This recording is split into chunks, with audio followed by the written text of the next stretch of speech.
के 10-15 मिनट में गाय कौन का टाइम दे देती है। आप लोग सुनी जा अब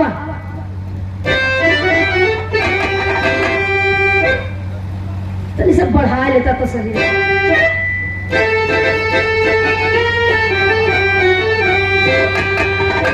कितना ना बनली कटार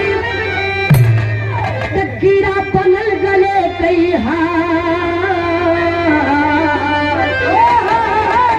कि फूलवा जनली जेके भयल समय के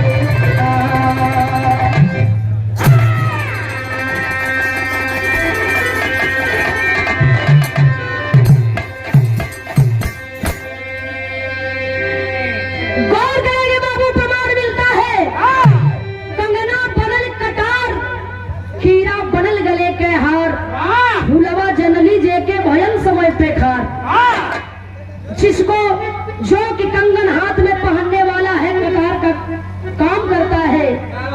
समय पाके जो इस सरजमी पे रेंगने वाले गोजर बिच्छू सांप है मौका पाके उगले का हार बन जाला। और जिसको मैं अपने जान से बढ़कर के चाहा कुछ समझा जिसको मैं अपना समझा जो कि हमसे बेहद करीब है वही मेरे जिंदगी में कांटा का काम किया। यही जैसे कहानी का शुरुआत हो गई गीत कलाई न कैसे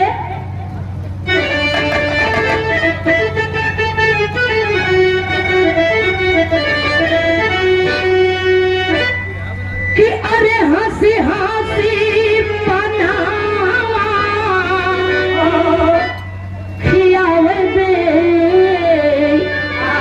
मना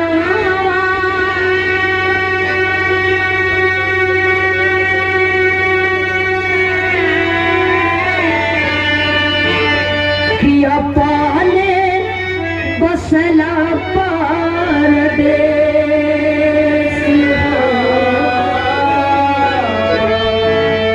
कि अपाले बसला परदेस। जैसे कहानी का शुरुआत भाई कहानी कौन के बाद कि राजा अरे भरा था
सिटी ना दे देखा है बाजा हारमोनियम अधियाई ले रात जब वही स्टेज पर पांव के रखत हुआ खटिया कपाटी टूट गई तो टूटल तो तू का करत रहला होता है।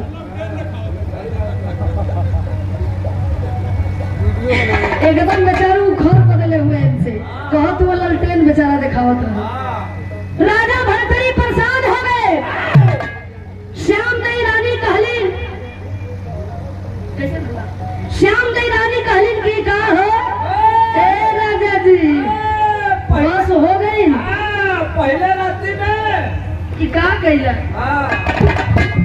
हम बड़ी सपना सजाए के आ रही है। पहले रात्रि में कुल कर्म हो गई कैसे टूटल तकिए हो। राजा साहब सोचा लगलन, क्रोध में हो गईलन। श्याम नहीं रानी कालीन की, अरे दादा हो दादा देखो थी तो हमारे ओरी गुसिया जालन। चट दन संदूक खोली, चिट्ठी ले जाए के दिखावे लगली। बोली ले ही हाय पढ़ ले। उस पत्र में लिखा था, श्रीमान महोदय मेरे जीजा जी, अगर आपको मेरे दीदी के ओर से कोई भी दिक्कत परेशानी आ जाए तो आप फौरन दिल्ली चले आइएगा। इतना बात सुनला एकदम छटपटायल हुआ।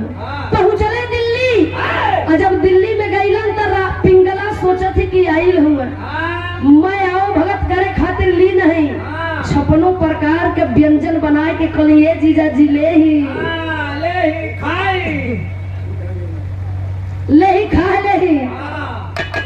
कहत हुआ कि सुना है तोहर खाए खातिर नहीं खाए आई, कुछ जाने खातिर आल है, कुछ समझे खातिर आल है। इतना बात के सुन ली, कलिए जीजा जी है जाना चाहती कि खटिया का पाटी टूटल का है। तो सुना, ए जन्म में तो आप राजा हैं, इससे पिछले जन्म में आप किसान हुआ करते थे। यही श्यामदई रानी से हुआ था। एक दिन का घटना है, आप हल चलावे खातिर खेत जोते खातिर खेत पर गईला, इधर घड़ी बजावे लगल दू, सोचे लगली श्यामदई रानी की सैया जी गईलो मैं भूखाई लोखी है, कुछ लेके गई ना है, चटपट खाना बनौली गठियाई के लेके चलल है। तब तक से याद पड़ गल कि है जौन छुटका गदलवा ई का खाई का पी। प्रमाण मिला, अपने स्तन का दूध ढार करके कटोरा में रख के चल गई। इधर गई श्यामदई रानी खेत पर, दूसरी रास्ता से भरथरी किसान घरे चलैलन।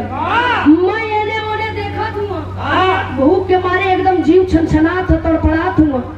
निगाह पड़ल ही कटोरा पे जौन की जौना में दूध रखा रहल, अलमारी पर से चट दिन कटोरा का दूध उतरला या पट दिन मुँहे, अब तब तक से आई गई। कली का हो बहुत हो धर्मों नसाई गई। ई का कइला, कुल तो बिगड़ गई। मतलब का बिगड़ गई, तू तो ठीक ठाक हो, हमहू ठीक ठाक है, बिगड़ल का हो। कली कुल मामला गड़बड़ हो गवा, कलन का हो गवा, कलिन धर्म बिगड़ गई। कलिन की बतावा यार से तो के सैया गोराई की लड़का ज्यादा ज्ञाता के ज्यादा जानकारी है। कथुआ की लड़का कलन की करे पागल तैनात हो गए नहीं, तोर प्योर मरद है हम तोर लड़का नहीं खा। इतना बात के सुन ली, सारी बात के पिंगला बताने लगी, कहती है कि सुनिए यही से तोहर धर्म नाश भइल। ए जन्म में आप राजा भरथरी थे और इसीलिए कुछ अनहोनी होने से पहले खटिया की पार्टी टूट गई। धीरे धीरे समय बीते लगल, प्रेम प्रपंच क्रियाकलाप प्रेम प्रमाण पकड़ लिया। गंधर्व शादी करके पिंगला को रानी बना करके अपने महल में ले गए। और जब महल में ले गई ओ समय सुहाग रात के सेज पर पहुंचल, ए रानी सब कुछ करी है लेकिन एक चीज मत करी है। कहलिन की हमरों के मेरी पहला हाथी में हाथ जोड़ लेला। कहलन की ना हाथ एकरे खातिर जोड़त है कि सब कुछ करी है, छूट है लेकिन हमसे गद्दारी मत करी है। तर्ज लगल कैसे,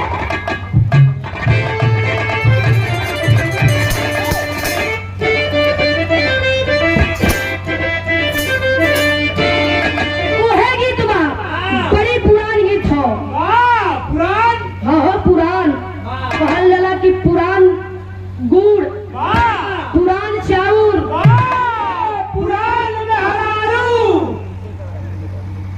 कहत हो पुरान मेहरारू।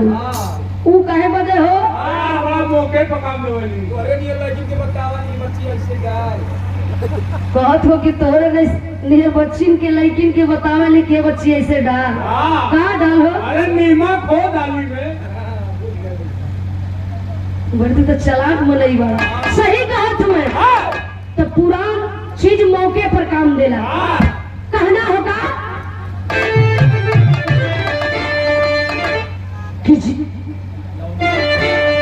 कि मेरे लौंडा बदनाम हुआ। रह तो सही है, काहे परेशान होती है। अरे लौंडा बदनाम हुआ नसीबन से।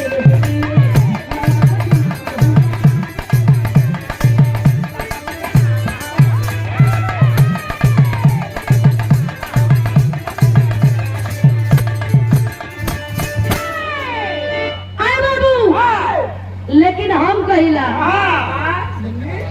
कि अरे हई मुन्नी बदनाम हुई। मतलब हम कहिला कोनो लड़किया कहता हूँ कोनो लड़का से के डाली। सुनिए मेरी बात, इधर देखिए।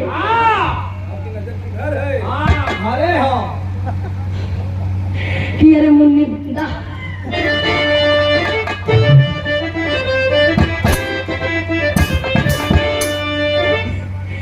मुन्नी बदनाम हुई, मुन्नी बदनाम हुई डार्लिंग के लिए।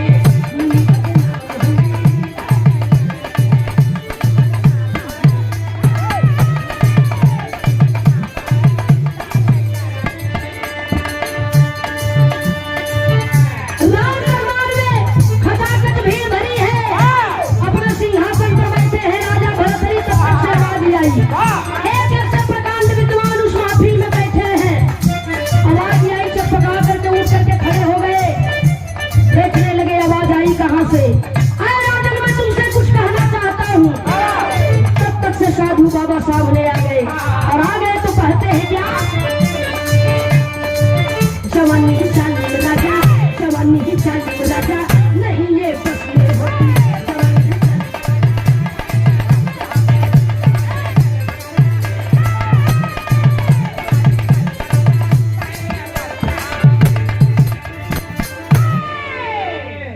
राजा साहेब इस जवानी जब आवल ना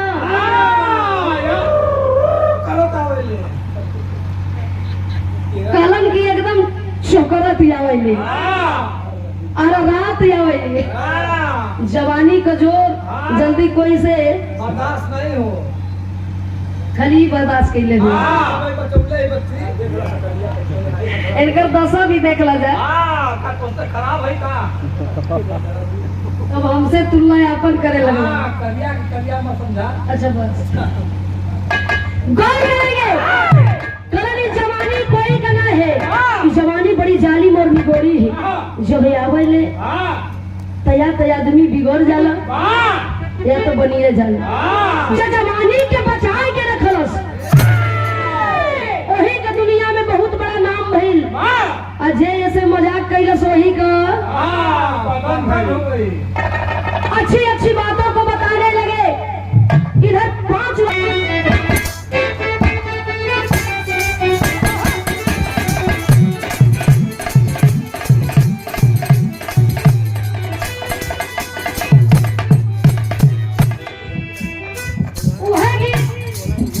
माता वही लोग जैसे आज तीरथ शादी विवाह में जब पूजा लगेला तो वही में कई किस्म का कोई वेराइटी गया मेहरारू लड़की सब समझ के तनी देखली बाजी वही में कहली कि अरे तनी सामने जगह दे जोन बूढ़ ठेल रहली के पीछे तार देली और जोन तनी नया रहली तू आगे हो जाली। मेन फ्रंट पे देखली आ गावली का गावे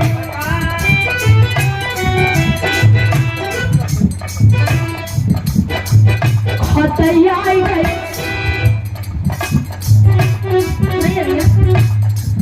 खतैया आई गए खतैया आई गए हर बना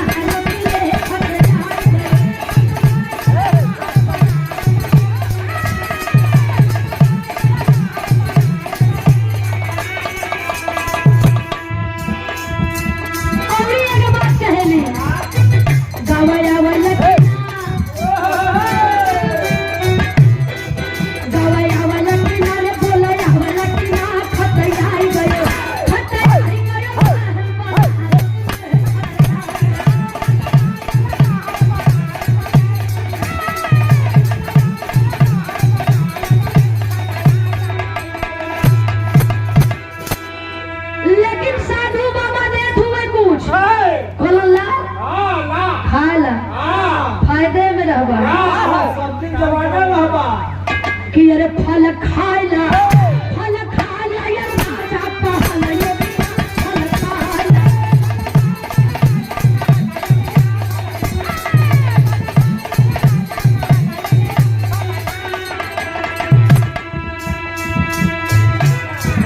कबो आई ना बुढ़ाई सदा रही तरुणाई खूब कैला सेवा कई ये दरवाजा गेला फल खाइला ये राजा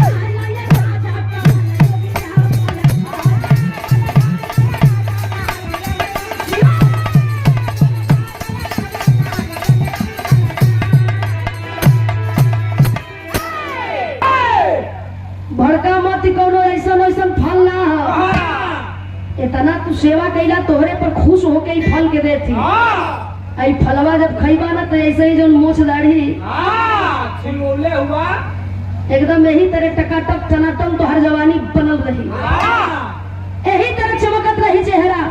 कोरोना दे करके चले गए साधु बाबा। कहा जाता है कि रमता जोगी बहता पानी कभी एक जगह स्थिर रहने वाला नहीं है। शाम का बेला भइल फलवा के लेके चलल हुआ राजा साहब झलका चुरा तू कल अपने खाई रानी के खियाई अपने खाई कि अपने रानी के खियाई। पहुंचल रानी एकदम तबले रात हो गई, नींद लगल है पहली, लगल जगावा खोद खोद के। ए रानी उठा कहत हुआ उठा।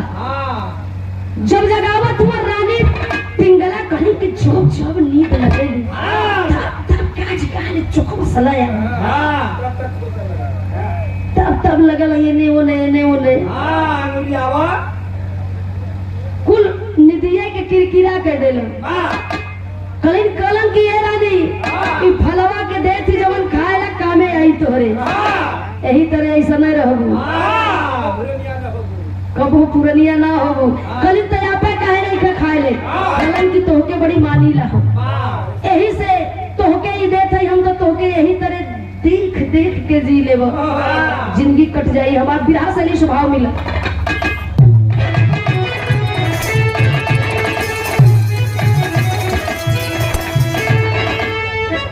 कि जीवनी में कि अरे मोरे राम जीवन में इनसे यारी ना करे तो कामिनी कुटिल कली ना काम बसी जो नारी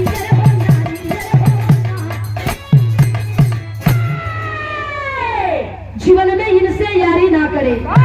कामिनी कुटिल कमीना काम बसी जो नारी जीवन में इनसे यारी ना करे। इस बात से ही संदेह हो रहा है कि कहीं रानी पिंगला का किसी से कांटेक्ट तो नहीं है। बिरहा के टेरी में कभी जी लोग अपने कलम के द्वारा पूरे बिरहा का सारांश लिख डालते हैं। समझ में आ जाता है जिस बात का संदेह था वही सच्चाई में बदल गया।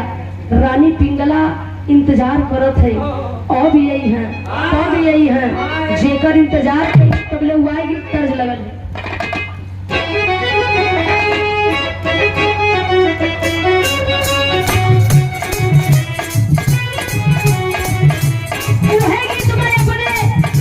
समय का जब डीवीडी का जमाना रहा, बड़ी मेहरारू अगर गोरा में लड़का मोदी में है तो वहू के पकड़ाई के लगल है कहीं सीसीटीवी चलत थे अइला हो अब वो टीवी चलत है निरहुआ अइला तनी देख के आओ सही। इस स्थिति है वही गीत हो दुल्ही रहे बेमान दुल्ही रहे बेमान निरहुआ निरहुआ निरहुआ हंसत रहे अरे दुल्ही रहे बेमान।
यह समय है।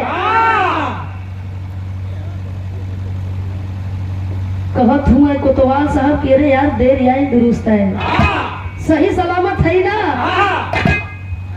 काम और कब से तो वाइल हो, काम और तो बसल हो, कुछ रखले हो।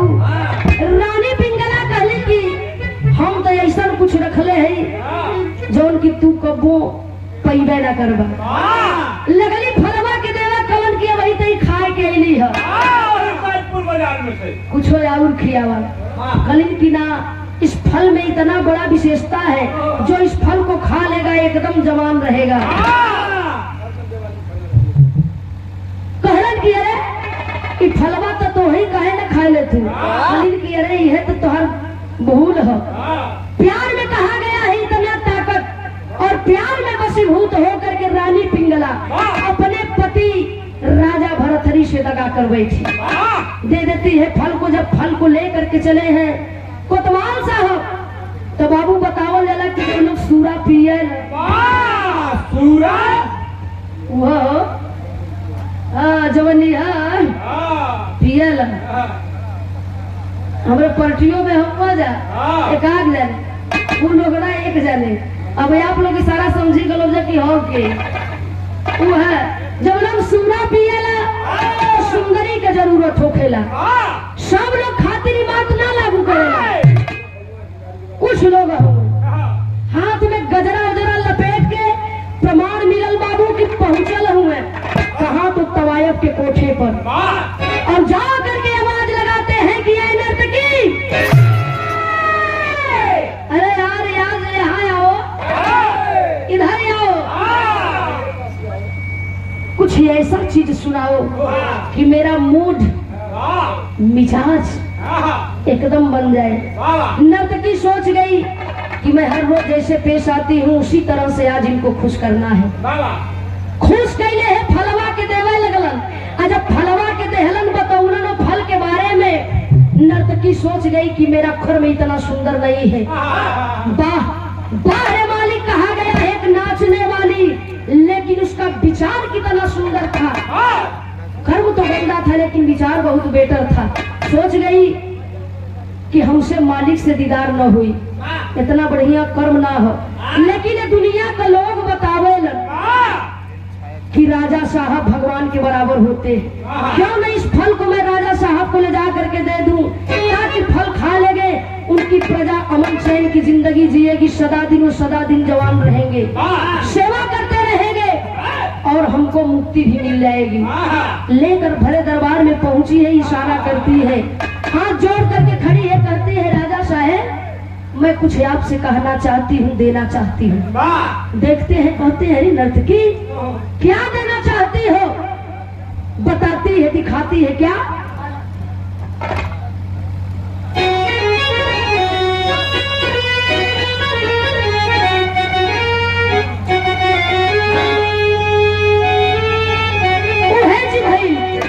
कि अरे फलवा देखती झंखे, कि अरे बाबू फलवा देखती झंखे, अरे राज भारत हरिये भैया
बस फल को पहचान रही हो। रानी पिंगला की तर तर फलवा देखता पसीना छूटे गनगन गनगन शरीर कांपत है पूरा। हाथ जोड़ के कहलिन की सैया ई सैया जी बड़ी भारी हमसे भूल हो गई। ई वह फल जौन की आप हमके देले रही। गलत तब कैसे गई? नर्तकी के पास सारी बात को बता देती है। करण की है रानी पिंगला तुम समझ नहीं पाई, हमारे प्रेम के बगीचा में तुमने आग लगा दी हो। ये कोई ऐसा वैसा फल नहीं था। करण की रानी पिंगला कोई ऐसा वैसा फल नहीं था। ये फल अमर फल था। जो इस फल को खा लेता वो सदा दिन के लिए अमर हो जाता। यही से तो के इशारा कैले रही कि फलवा खैबू तो जवान रहबू।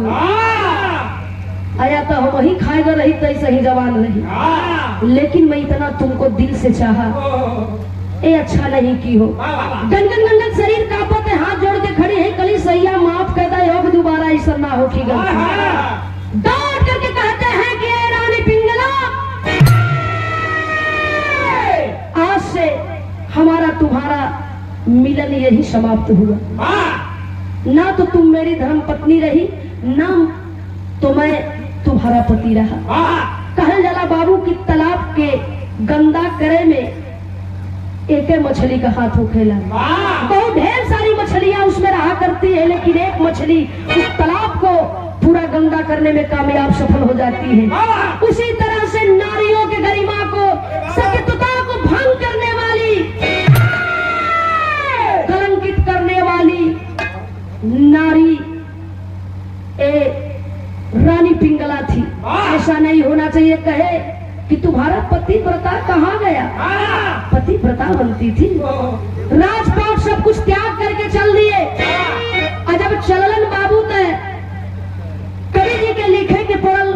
कहानी तो बहुत लंबा है, लेकिन साथ में बताओ थी आप लोग के कि आदेश पा करके बाबूजी को ले ला जा करके गोरखपुर में बाबा गुरु गोरखनाथ के आदेश को लेकर के जोगी बन गए। और मठ पर से आदेश लेके चलल हुआ गांव गांव जाए के जोग रमावत हुआ, फेरा डालत हुआ हो। तो कवि जी के लिखे के पड़ल आखिरी भाव में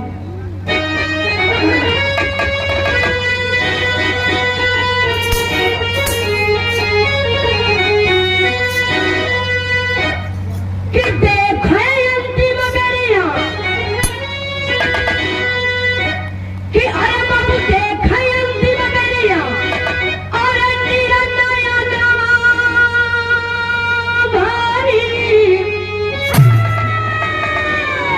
छोड़ के चली हमें भावना हो राजा